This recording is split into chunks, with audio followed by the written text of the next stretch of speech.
Student, আজকে আমরা হচ্ছে বেসিক স্কিল, যে এক্সেলের যে বেসিক স্কিল ওটা সম্পর্কে আমরা জানবো, যে এক্সেলের যে বেসিক ফাংশনগুলো, তো সেটা সম্পর্কে আমরা আজকে জানবো কীভাবে হচ্ছে এক্সেলের ছোট ছোট যে জিনিসগুলো এটা আমরা শিখবো, কীভাবে এক্সেলের হচ্ছে ফর্মুলার মাধ্যমে হচ্ছে যে আমাদের চলার মতো যে কাজগুলো সেগুলো আমরা করতে পারি।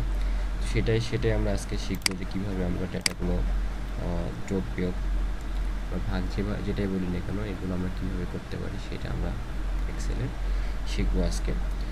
তো প্রথমত আপনারা যেটা করবেন যে আপনারা একটা ডেটা নেবেন, যে এক্সেল শিট ওপেন করার পরে যেটা কী করবেন, যে ডেটাগুলো আপনার মতো করে আপনি অ্যারেঞ্জ করে নেবেন। অনেক সময় ডেটাগুলো আলাদা থাকতে পারে, যে আপনি কী করলেন, যে এই ডেটাটাকে হচ্ছে কী করবেন, যে ধরেন হচ্ছে আপনি হচ্ছে যেহেতু মার্কস ফাইল আছে মার্কসটাকে করে নিলাম। তো এই ডেটাটাকে হচ্ছে আপনি কী করতে চাচ্ছেন, যে ব্যাংক ইউনিট নেমটা হচ্ছে এটা হচ্ছে আপনি এই পাশে থেকে কপি করে আপনি কী করলেন, এই পাশে নিলেন। তো সেটা কি হলো, যে ডেটাটা চেঞ্জ হয়ে গেল। তো ডেটা আপনার মতো করে আপনি অ্যারেঞ্জ করে নিলেন। তো প্রথমত কি করলাম, যে ডেটাটাকে আমি কি করলাম, তো এই ব্যাংকের নামটাও কি করব, যে এই পাশে আমি অ্যারেঞ্জ করে নিলাম। তো ইউনিটের নেম থাকলো, unit name, bank name, loan number, product. তো এই প্রোডাক্ট নেমটাও আমি কি করব, এটা কিভাবে করব, এটা আমি হচ্ছে ধরেন হচ্ছে কাট করে নিলাম। কাট করে নিয়ে এখানে কি করব, যে জাস্ট সিলেক্ট করব, ডির উপর ধরবো, এরবার কি করব, ইনসার্ট করব। তো দেখেন এখানে কোনো চেঞ্জ নেই, জাস্ট হচ্ছে এক পাশে আর এক পাশে নিলাম। তো এটা এইভাবে আমরা ডেটাটাকে কি করতে পারি, অ্যারেঞ্জ করে নিলাম। নেওয়ার পরে আমাকে কী করতে হবে, যে এই ডেটাটাকে আমি কি করতে চাই, যোগ করতে চাই, যে টোটাল যোগ ৫,৩০৪ কোটি। তো এটা ফিগারটা কি করছি, আমি করোড়ে করছি, ফিগার ইন CRORE করোড়। তাহলে ফিগারটা আমি করোড়ে কি করে নিছি, ছোট করে নিয়েছি, এটা অনেক বড় ডেটা ছিল, তো আমি কি করছি, ছোট করে নিয়েছি। তো যাই হোক, তো এটাকে আমি কি করব, প্রথমত যোগ করে নেব। তাহলে আমি কি করব, সমান দেবো। এক্সেলে হচ্ছে যে কোনো ফর্মুলা লেখার আগে যেটা কি করতে হয়, সমান দিতে হয়। তো আমি কি করে নেব, সমান দিয়ে সাম লিখবো, SUM। দেখেন সাম দেওয়ার সাথে সাথে এখানে কিন্তু অনেক নেম চলে আসছে, সামিট পাইছি, সামিট এস আইসে। তো আমি কি করবো, সামিট দিয়ে ব্র্যাকেট দেবো। তো ফার্স্ট ব্র্যাকেট দেওয়ার পরে এই যে প্রথম থেকে এখানে কি করব, এখানে ক্লিক করার পরে এটা টান দিয়ে নেব। দেখেন এই পর্যন্ত আমি টান দিয়ে নিছি, দেখতে পাচ্ছেন। তো এটা টান দিয়ে নেওয়ার পরে কি হবে, যে আপনার এখানে দেখেন ফর্মুলাতে হচ্ছে সমান দেওয়ার পরে সাম লিখছি, সাম লেখার ফার্স্ট ব্র্যাকেট দেওয়ার পরে J5 থেকে J16 পর্যন্ত আমি টান দিয়ে নিচ্ছি। তারপরে আমি কী করবো, ব্র্যাকেট দিয়ে ক্লোজ করবো। এখানে কি করব, ব্র্যাকেট ফার্স্ট ব্র্যাকেট দিয়ে আমি কি করব, ক্লোজ করব। দেখেন ফার্স্ট ব্র্যাকেট দিয়ে ক্লোজ করছি। এবার আমি কি করব, ইন্টার চাপবো। ইন্টার চাপ দিচ্ছি, দেখেন এখানে যোগ হয়ে চলে আসছে। তো এটা দেখতে পাচ্ছেন যে এই টোটাল হচ্ছে যে আমি যোগ করলাম, যে এই ডেটাটা আমি কী করলাম, যোগ করে নিলাম। তো সেটা এখানে চলে আসছে। তো তারপর আমি যেটা কি করব, যে এখানে আমি জাস্ট এটা প্রথমেই বলা উচিত ছিল, যে আমি আপনাদেরকে কী কী জিনিস বেসিক স্কিলের মধ্যে আমি শেখানোর চেষ্টা করব। তো প্রথমত আমি শেখাবো যে যেটা হচ্ছে যে sum, count, average, maximum, minimum, sorting, find and replace কীভাবে করতে হয়, প্রিন্টিং কীভাবে করতে হয়, এবং ওয়ার্কশিটটা কীভাবে আপনি ম্যানেজ করবেন, এগুলো যে কোঅর্ডিনেটের যে জিনিসগুলো এটা আমি শেখানোর চেষ্টা করব। তো এটা হচ্ছে প্রথমত আপনাদেরকে দেখালাম হচ্ছে কীভাবে যে আপনি ডেটাটা যোগ করবেন বা সাম আপ করবেন। তো এটা গেল সাম আপের একটা গেল। তারপর আমি কি করতে চাই, আমি কাউন্ট করতে চাই এখানে কতগুলো ডেটা আছে। এটা আমি ফর্মুলার মাধ্যমে কী করবো, কাউন্ট করবো। তো এখানে কিন্তু আপনি টান দিয়ে দেখলেও কিন্তু কী করতে পারতেছেন, এখানে কাউন্টিংয়ের নিচে দেখেন যেখানে 12 মানে 12টা ডেটা আছে। এখানে অ্যাভারেজও কিন্তু চলে আসছে, তারপরে হচ্ছে সামও চলে আসছে। তো তারপরেও আমি কী করবো, ফর্মুলার মাধ্যমে আপনাদের দেখানোর চেষ্টা করব। তো এখানে দেখেন যে সামের জায়গায় আমি কী করব, যে কাউন্ট লিখব, COUN। এই দেখেন কাউন্ট, ইউ লেখার সাথে সাথে কাউন্ট চলে আসছে। তো এখানে আমি যদি ইন্টার চাপ দিই, দেখেন কাউন্টিংটা হচ্ছে টোটাল হচ্ছে কয়টা, 12টা। এখানে কিন্তু 12টা ডেটা দেখা গেছে। তো আমার 2 নাম্বার হচ্ছে কি, যে ট্রিক্সটা ছিল সেটা কাউন্ট দেখানো হয়েছে। তো আমি কী করবো, এবার অ্যাভারেজ দেখাবো আপনাদেরকে। তো সেম সিস্টেমে কী করবো, অ্যাভারেজের সমান চিহ্ন দেবো, AV, এই যে অ্যাভারেজ লেখার এখানে AB লেখার সাথে সাথে অ্যাভারেজ ফর্মুলা চলে আসে। তো অ্যাভারেজ কী করবো, করলাম, করার পরে এখানে কী করবো, ক্লিক দেবো। ক্লিক দেওয়ার পরে আমি কী করবো, টান দেবো। টান দিয়ে আমি এবার ইন্টার চাপ দেবো। দেখেন অ্যাভারেজ হচ্ছে 442.03। তো অ্যাভারেজ এটা কিন্তু টোটাল, মানে অ্যাভারেজটা আপনারা তো জানেন যে কী করবেন, যে টোটাল যে ডেটাকে কী করবো হচ্ছে 12 দ্বারা যদি ভাগ দেন আপনি, এখানে আপনাকে এই যে এটা যেটা হয়েছে, তো এটাকে আমি করবো। দেখেন যে SUM সাম, দেখেন এটাকে আমি এই যে ডেটাটা হয়েছে 5304.36, এটা কাউন্টিং আমরা করবো কত, 12। টোটাল হচ্ছে কয়টা, 12। তাহলে আমরা যদি 12 দিয়ে ভাগ দিই, দেখেন এই ডেটাটাকে 12 দিয়ে যদি ভাগ দিই, দেখেন 12 দিয়ে ভাগ দিলে এই যে দেখতে পাচ্ছেন 442.03। সেটাকে আমরা কি করছি, এইরকম করে ডেটাকে মনে করেন যোগ করে নিয়ে তারপরে হচ্ছে 12 দিয়ে ভাগ দিয়ে যে সময়টুকু আপনি ব্যয় করবেন, সেখানে আপনি কী করবেন, ডিরেক্ট ফর্মুলা দিয়ে কী করতে পারবেন আপনি, যে এই ডেটাটা আপনি অ্যাভারেজটা বের করে নিতে পারবেন। তো অ্যাভারেজটা গেল। তো এবার আমরা কী করবো, যে ম্যাক্সিমাম ডেটা, যে এই 12টা ডেটার মধ্যে ম্যাক্সিমাম ভ্যালু কত আছে। তো আপনাদেরকে ম্যাক্সিমাম ভ্যালুটা বের করার জন্য কী করবো, যে সমান দেব। সমান দেওয়ার পরে MAX লিখবো, ম্যাক্স। দেখেন ম্যাক্স লেখার পরে আমি কী করবো, এই ডেটাটা টান দেবো। দেখেন ম্যাক্সিমাম ভ্যালু এর মধ্যে হচ্ছে 500,81,00,000। তো এখানে কয় নাম্বার আছে, 500 কোটি। দেখেন এই যে প্রথম, এটাই হচ্ছে এই 12টা ডেটার মধ্যে সর্বোচ্চ ভ্যালু ছিল, এই যে 500,81,00,000। তো এটা ছিল হচ্ছে সর্বোচ্চ ভ্যালু। তো আমি এবার কী করব, সর্বনিম্ন মানে মিনিমাম ভ্যালুটা কত, তাহলে আমি মিনিমাম সেম সিস্টেম লিখবো, সমান দেব MIN। দেখেন MIN এখানে কিন্তু আছে, MI লিখতে মিন চলে আসে। এটা কী করবো, এটা সবগুলো টান দিয়ে নিলাম। নেওয়ার পরে কী করবো, ইন্টার চাপ দেবো। দেখেন 383 হচ্ছে কী ছিল, মিনিমাম ভ্যালু। এই যতগুলো 12 ডেটার মধ্যে আছে, এটা হচ্ছে 383 হচ্ছে মিনিমাম ভ্যালু, আর ম্যাক্সিমাম হচ্ছে এটা। তো এই দুটা হচ্ছে একটা পাইছি হচ্ছে মিনিমাম, একটা ম্যাক্সিমাম, ঠিক আছে। তো এইবার আমি ডেটাটাকে কী করবো, শর্টিং করবো কীভাবে। তো এখানে আমি কি করব, যে ডেটাটা আমি সামেশনে রাখা দেবো। সামেশনে রাখার কারণ আছে, পরে আমরা বলতেছি।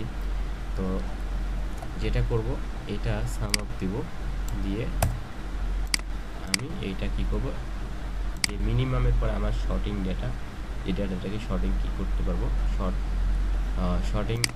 এই যে আপনার দেখাই, যে প্রথমত শর্টিং করার জন্য কি করতে হবে, আমাকে এই ডেটাটাকে আমি কী করে নেব, ফিল্টার করে নেব। এই যে দেখেন প্রথমত ফিল্টার কীভাবে করতে হবে, ফিল্টার হচ্ছে হোম থেকে আপনি কী করতে পারবেন, এখানে হোম দেখতে পারতেছেন, হোম থাকতে হবে। হোম থাকার পরে কী করবেন, লাস্টে চলে আসবেন যে শর্ট অ্যান্ড ফিল্টার। তাহলে আপনি কী করবেন, এই ডেটাটাকে আপনি কী করে নিতে পারবেন, ফিল্টার করে নেবেন। ওকে, ফিল্টার করার পরে আপনি যেটা করবেন, এখানে ফিল্টারে এই যে short A to Z, Z to A, আমি কী করব, A to Z, তার মানে ইসমাইল আন্দুম আলাদা, IAAF এরগুলো আলাদা, ITML আলাদা, TSMLগুলো সব সেম ক্যাটাগরিগুলো একটা হয়েছে। এটা কি হয়েছে, মানে A to Z ক্যাটাগরি, মানে অ্যাসেন্ডিং আকারে হয়েছে। তো আমি যদি আবার কি করি, যে ধরেন হচ্ছে Z to A, মানে Z থেকে শুরু হবে, Z থেকে A পর্যন্ত এটা হবে। তো এটা হচ্ছে আপনাদের কি মানে ছিল যে শর্টিং করানো। তো শর্টিং করানো আপনাদের শেখালাম। তো শর্টিং কীভাবে করবেন সেটা দেখানো হলো। তো এইবার কি করব, আমি ফিল্টার, যেহেতু শর্টিংয়ের পাশাপাশি ফিল্টার ইয়েটা উচিত ছিল, যে শর্টিং অ্যান্ড, এখানে লিখি শর্টিং অ্যান্ড FIL ফিল্টারিং, না ফিল্টারিং অফ ডেটা। তো আমরা কি করলাম, যে শর্টিংটা শিখালাম, এবার ফিল্টারটা কিভাবে করবেন। তো আপনি চাচ্ছেন যে কি, যে এখানে 4টা ডেটা আছে, তো আমি আপনাদেরকে লাস্টে এই ZUSMLটা ফিল্টারিং করে দেখাবো। তো ZUSML ফিল্টারিং করার সাথে সাথে আমার কিন্তু ভ্যালুটা চেঞ্জ হয় নাই। ZUSML এর হচ্ছে ভ্যালু, মানে এটা সব চেঞ্জ হয়েছে, যে এই 4টা হচ্ছে কি ছিল, আমি ফিল্টার করে নিলাম ZUSML গুলো। তো আমি চাচ্ছি যে কি, এখানে মানে আমি ফিল্টার করার সাথে সাথে আমাকে ZUSML এর যতটুকু যোগ করে যতটুকু হবে ওইটা আমি কি করব, ফিল্টারিং করে নেব। তো সেটা আসে না, সেক্ষেত্রে আপনাকে কি করতে হবে, এখানে সাব টোটাল দিতে হবে, SUB লেখার সাথে সাথে সাব টোটাল চলে আসে। তো এখানে কি করবেন, 9 দেবেন।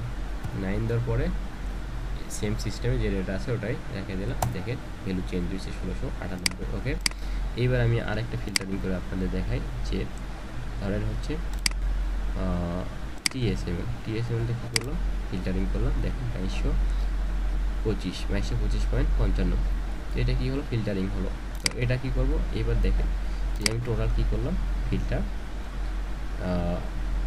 টোটালটা দিলাম। তো এখানে দেখতে পাচ্ছেন টোটালটাও কিন্তু চলে আসছে। আমি যেটাই ফিল্টার করি না কেন, আমি ব্যাংক ওয়াইজ যদি ফিল্টার করি আমাকে সামিশনে দেখাবে। তো দেখেন টাচ বাংলা ব্যাংক সামিশনে দেখাচ্ছে, একটাই দেখাবে।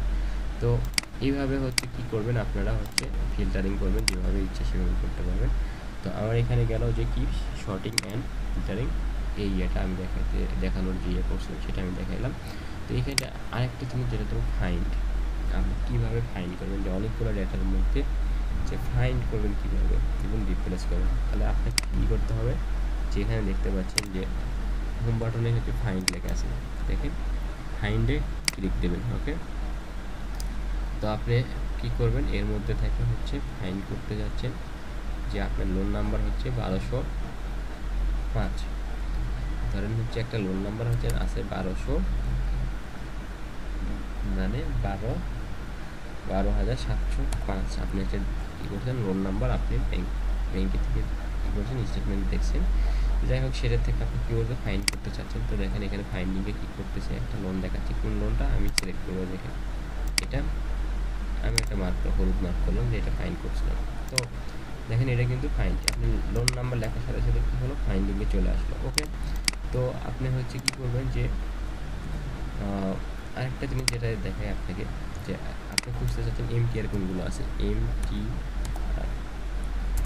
তো MTR হচ্ছে আপনি ফাইন্ড করবেন। তো দেখেন ফাইন্ডিংয়ে কিন্তু অনেকগুলো MTR আছে, মাত্র দেখায় প্রথম, দ্বিতীয়, তারপরে তৃতীয়, দেখেন এই তিনটে কিন্তু MTR।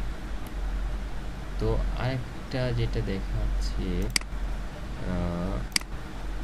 এখানে তিনটা, ওখানে দেখা যায় স্পেস করে আছে। দেখো আমি MTR লেখাগুলোকে কী করবো, আমি যে আপনাদের একটু দেখাইছি যে কীভাবে রিপ্লেস করবো। ফাইন্ড করার পরে আমি রিপ্লেস করবো, দেখেন যে ফাইন্ড উইথ, এই কটা আমি ফাইন্ডে 4 এই জায়গাটা পাইছি, রিপ্লেসিংয়ে দেবো আমি কি, MTRকে চেঞ্জ করে আমি কি করব, একটা নাম দেব, অনলি টিআর দেব। টিআর দেওয়ার সাথে সাথে রিপ্লেস অল দেব, যে কয়টা আছে সবগুলো রিপ্লেস কি করলাম, দেখেন এখানে MTR ছিল সেগুলো কি হয়ে গেছে, টিআর হয়েছে। এটা ছিল রিপ্লেসিং। তো আপনি কিভাবে রিপ্লেস করবেন এটা দেখালাম। তো আরেকটা যেটা জিনিস দেখাবো আপনাদেরকে, যে প্রিন্টিং আমি লাস্টে দেখাইতেছি। আপনার শিট ম্যানেজিং ওয়ার্কশিট কীভাবে, মানে ওয়ার্কশিটটা ম্যানেজ করবে, তো সেটা আমি আপনাদের দেখাবো। তো একটা শিট কীভাবে আপনি কী করবেন, প্রোটেক্ট করবেন, তো আপনাদের দেখাবো যে শিটটা কীভাবে প্রোটেক্ট করবেন। এখানে শিট প্রোটেক্ট, দেখেন আমি কিন্তু আমি একটা পাসওয়ার্ড লাগাই দেবো, যে ধরেন হচ্ছে টিআর দিলাম। তো টিআর দেখেন আমি শীটে কিন্তু দেখেন আমি কোনো কাজ করতে পারতেছি না।